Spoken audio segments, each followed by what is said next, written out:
अब जो मैंने क्वेश्चन कराना है ये थोड़ा सा पैटर्न से हटके है। इस क्वेश्चन में बच्चों को ये समझना होगा कि पोजीशन बाय पोजीशन का कॉन्सेप्ट किस तरह से चलता है। तो ज़्यादा बात नहीं करते, डायरेक्ट क्वेश्चन पे आ जाते हैं। क्वेश्चन हमारा क्या है? 12 coins are tossed and placed in a line.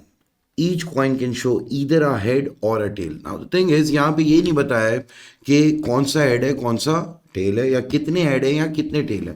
देखो, इतना हमें पता है कि आइडेंटिकल होते हैं हेड्स, और टेल्स भी आइडेंटिकल होते हैं। लेकिन इन दिस पर्टिकुलर केस ये नहीं बताया कि कितने हेड्स हैं और कितने टेल्स हैं। अब इन्होंने क्या कह दिया है? Find the number of different arrangements of head and tail which can be obtained.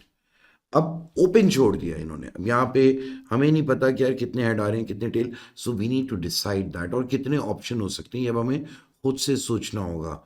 This means कि यहाँ पे रेपिटेशन अलाउड है। जब भी रेपिटेशन अलाउड होती है, तो मैंने आपको केसेस में बताया था कि हम जाते हैं पोजीशन बाय पोजीशन। तो अब अगर मैं यहाँ पे बात करूँ, 12 कॉइन्स हैं तो 12 पोजीशंस हैं।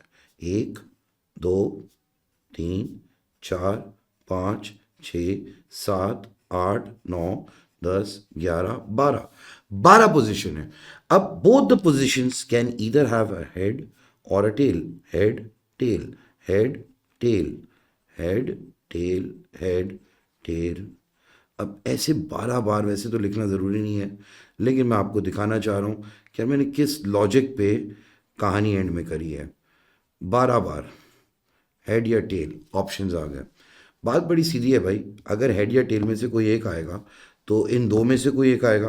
2C1, यहाँ पे भी 2C1 2C1 2C1 2C1।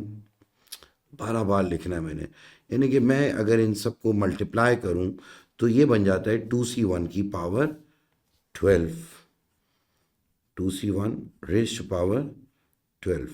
तो ये आंसर सीधा सीधा हो जाता है 4096 आता है 2 की पावर 12। फिर भी मैं वेरीफाई लाजमी करता हूँ, 4096। एक बहुत ही सिंपल सा सवाल है, लेकिन बच्चों को यहाँ पे ये चीज़ समझनी होगी कि यहाँ पे आप पोजीशन बाय पोजीशन जा रहे हैं। क्यों जा रहे हैं? क्योंकि हमें ये चीज़ पता ही नहीं है कि कितने हेड हैं और कितने टेल हैं। वेयर एज इसका जो अगला पार्ट है बड़ा, ये तो बहुत ज़्यादा सिंपल है। Find the number of different arrangements. यहाँ पे अब बात हो रही है अरेंजमेंट कितनी है, which contain 7 heads and 5 tails. यहाँ पे फिक्स हो गया है ना भाई, 7 हेड है 5 टेल है। We know this for a fact कि जितने भी हेड्स होंगे वो आइडेंटिकल होंगे, जितने भी टेल्स होंगे वो आइडेंटिकल होंगे।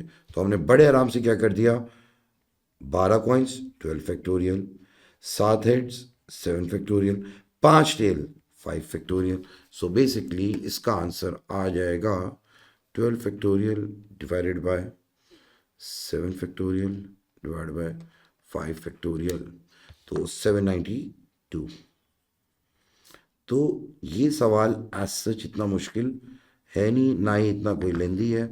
कुछ बच्चे फंसते हैं, वैसे मेजॉरिटी बच्चे इसको आराम से कर लेते हैं। तो इसमें ज़्यादा नहीं, अगले सवाल पे अब चलते हैं।